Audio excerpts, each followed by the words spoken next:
ಬೆಂಗಳೂರಿನ ಫ್ರೀಡಂ ಪಾರ್ಕ್ನಲ್ಲಿ ಮಂಗಳವಾರದಿಂದ ಅನಿರ್ದಿಷ್ಟಾವಧಿ ಹೋರಾಟ ಆರಂಭಿಸಿದ ಅಂಗನವಾಡಿ ಕಾರ್ಯಕರ್ತೆ ಹಾಗೂ ಸಹಾಯಕಿಯರು ಕನಿಷ್ಠ ಗೌರವಧನ ಹಾಗೂ ಇತರ ಬೇಡಿಕೆಗಳನ್ನು ಮುಂದಿಟ್ಟುಕೊಂಡು ಅಂಗನವಾಡಿ ನೌಕರರು ಹಾಗೂ ಕಾರ್ಯಕರ್ತೆಯರ ಸಂಘ ನಗರದ ಸ್ವಾತಂತ್ರ್ಯ ಉದ್ಯಾನವನದಲ್ಲಿ ಸರ್ಕಾರದ ವಿರುದ್ಧ ಘೋಷಣೆ ಕೂಗುತ್ತಾ ಆಕ್ರೋಶ ಹೊರಹಾಕಿದರು. ಅಂಗನವಾಡಿ ನೌಕರರ ಪ್ರತಿಭಟನೆಗೆ ಈ ಮೊದಲೇ ಕರೆ ಕೊಟ್ಟಿದ್ದರಿಂದ ವಿವಿಧ ಜಿಲ್ಲೆಗಳಿಂದ ಬಂದ ಸಾವಿರಾರು ಅಂಗನವಾಡಿ ಕಾರ್ಯಕರ್ತೆ ಹಾಗೂ ಸಹಾಯಕಿಯರು ಈ ಪ್ರತಿಭಟನೆಯಲ್ಲಿ ಪಾಲ್ಗೊಂಡಿದ್ದು, ಇವರಿಗೆ ವಿವಿಧ ಸಂಘಟನೆ ಸಾಥ್ ನೀಡಿವೆ. ನಮ್ಮ ಬೇಡಿಕೆ ಈಡೇರುವವರೆಗೂ ಈ ಹೋರಾಟದಿಂದ ಹಿಂದೆ ಸರಿಯುವುದಿಲ್ಲ ಎಂಬ ಸಂದೇಶ ನೀಡಿದ ಅಂಗನವಾಡಿ ಕಾರ್ಯಕರ್ತೆಯರು ಸರ್ಕಾರ ಈ ಕೂಡಲೇ ಮಧ್ಯಪ್ರವೇಶಿಸಿ ನಮ್ಮ ಬೇಡಿಕೆಗೆ ಸ್ಪಂದಿಸಬೇಕು ಎಂದು ಪ್ರತಿಭಟನೆಯಲ್ಲಿ ನಿರತ ಕಾರ್ಯಕರ್ತೆಯರು ಸರ್ಕಾರವನ್ನು ಆಗ್ರಹಿಸಿದರು.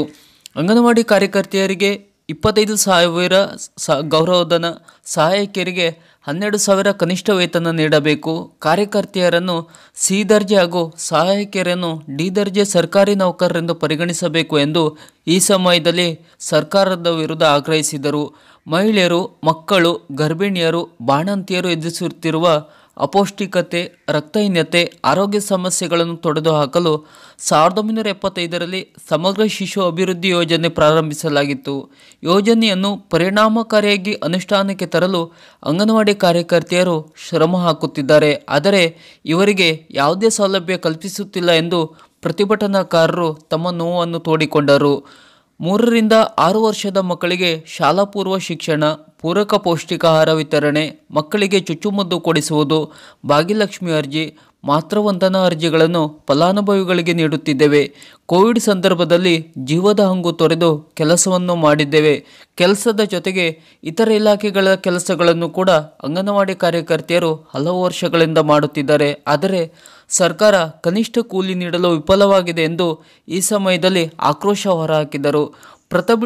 ಪ್ರತಿಭಟನೆಯ ನೇತೃತ್ವವನ್ನು ಸಮಿತಿಯ ರಾಜ್ಯ ಅಧ್ಯಕ್ಷೆ ಬಿ ಪ್ರೇಮ, ಗೌರವಾಧ್ಯಕ್ಷೆ ಬಿಆರ್ ಜಯಲಕ್ಷ್ಮಿ, ಕಾರ್ಯದರ್ಶಿ ಉಮಾಮಣಿ, ಖಜಾಂಚಿ ವಿಶಾಲಾಕ್ಷಿ, ಉಪಾಧ್ಯಕ್ಷೆ ಬಿಎಸ್ ನಿರ್ಮಲಾ, ಸಹ ಕಾರ್ಯದರ್ಶಿ ಶಾಂತ, ಸಲಹೆಗಾರ್ತಿ ಎನ್ಪಿ ಭಾರತಿ ಈ ಪ್ರತಿಭಟನೆಯಲ್ಲಿ ಪಾಲ್ಗೊಂಡಿದ್ದರು. ಮಂಗಳವಾರ ಅಂದರೆ ಜನವರಿ 28ರಿಂದ ಈ ಹೋರಾಟ ಪ್ರಾರಂಭವಾಗಿದ್ದು, ಸಿಎಂ ಸಿದ್ದರಾಮಯ್ಯ ಸರ್ಕಾರದಿಂದ ಇನ್ನೂ ಯಾವುದೇ ಪ್ರತಿಕ್ರಿಯೆ ಬಂದಿಲ್ಲ. ಅಂಗನವಾಡಿ ನೌಕರರು ಕೂಡ ಈ ಸಲ ತಮ್ಮ ಬೇಡಿಕೆ ಭರವಸೆಯೇ ಅಲ್ಲ, ಜಾರಿಯಾಗುವವರೆಗೂ ಹೋರಾಟ ಮಾಡಲಿದ್ದೇವೆ ಎಂದು ಪಟ್ಟು ಹಿಡಿದಿದ್ದು, ಸಿದ್ದರಾಮಯ್ಯ ಸರ್ಕಾರ ಈ ಹೋರಾಟಕ್ಕೆ ಮಣಿದು ಗೌರವಧನ ಏರಿಸುವ ಸಾಧ್ಯತೆ ಉಂಟು. ಮಹಿಳಾ ಮತ್ತು ಮಕ್ಕಳ ಕಲ್ಯಾಣ ಸಚಿವೆ ಈಗಷ್ಟೇ ಆಸ್ಪತ್ರೆಯಿಂದ ಡಿಸ್ಚಾರ್ಜ್ ಆಗಿದ್ದು ವಿಶ್ರಾಂತಿಯಲ್ಲಿದ್ದಾರೆ. ಇಲ್ಲವಾದರೆ ಈಗಾಗಲೇ ಅಂಗನವಾಡಿ ನೌಕರರು ಮತ್ತು ಸರ್ಕಾರದ ಮಧ್ಯೆ ಕೊಂಡಿಯಾಗಿ ಒಂದು ಸುತ್ತಿನ ಮಾತುಕತೆ ನಡೆಸಿ ಸಿಎಂ ಸಿದ್ದರಾಮಯ್ಯನವರಿಗೆ ಅಂಗನವಾಡಿ ಕಾರ್ಯಕರ್ತೆ ಹಾಗೂ ಸಹಾಯಕಿಯರ ಬೇಡಿಕೆ ಮನವರಿಕೆ ಮಾಡಲಾಗುತ್ತಿತ್ತು. ಆದರೆ ಅವರ ಅನುಪಸ್ಥಿತಿ ಸರ್ಕಾರ ಮಾತುಕತೆಗೆ ಯಾರನ್ನು ಕಳಿಸಲಿದೆ ಅಥವಾ ಸಿಎಂ ಸಿದ್ದರಾಮಯ್ಯನವರೇ ಖುದ್ದು ಪ್ರತಿಭಟನಾ ಸ್ಥಳಕ್ಕೆ ಆಗಮಿಸಿ ಅಂಗನವಾಡಿ ನೌಕರರ ಬೇಡಿಕೆಯನ್ನು ಅಹವಾಲನ್ನು ಸ್ವೀಕರಿಸಲಿದ್ದಾರಾ ಕಾದು ನೋಡಬೇಕು.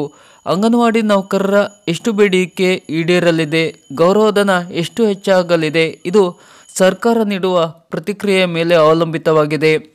ಅಂಗನವಾಡಿ ನೌಕರರ ಇನ್ನಷ್ಟು ಹೊಸ ಅಪ್ಡೇಟ್ನ ಮಾಹಿತಿಗಳಿಗಾಗಿ ಹಾಗೂ ಸರ್ಕಾರದ ಇತರದ ಇನ್ನಷ್ಟು ಮಾಹಿತಿಗಳಿಗಾಗಿ ನಮ್ಮ ಚಾನಲನ್ನು ಸಬ್ಸ್ಕ್ರೈಬ್ ಮಾಡಿ ನಮ್ಮನ್ನು ಬೆಂಬಲಿಸಿ. ನಮಸ್ಕಾರ.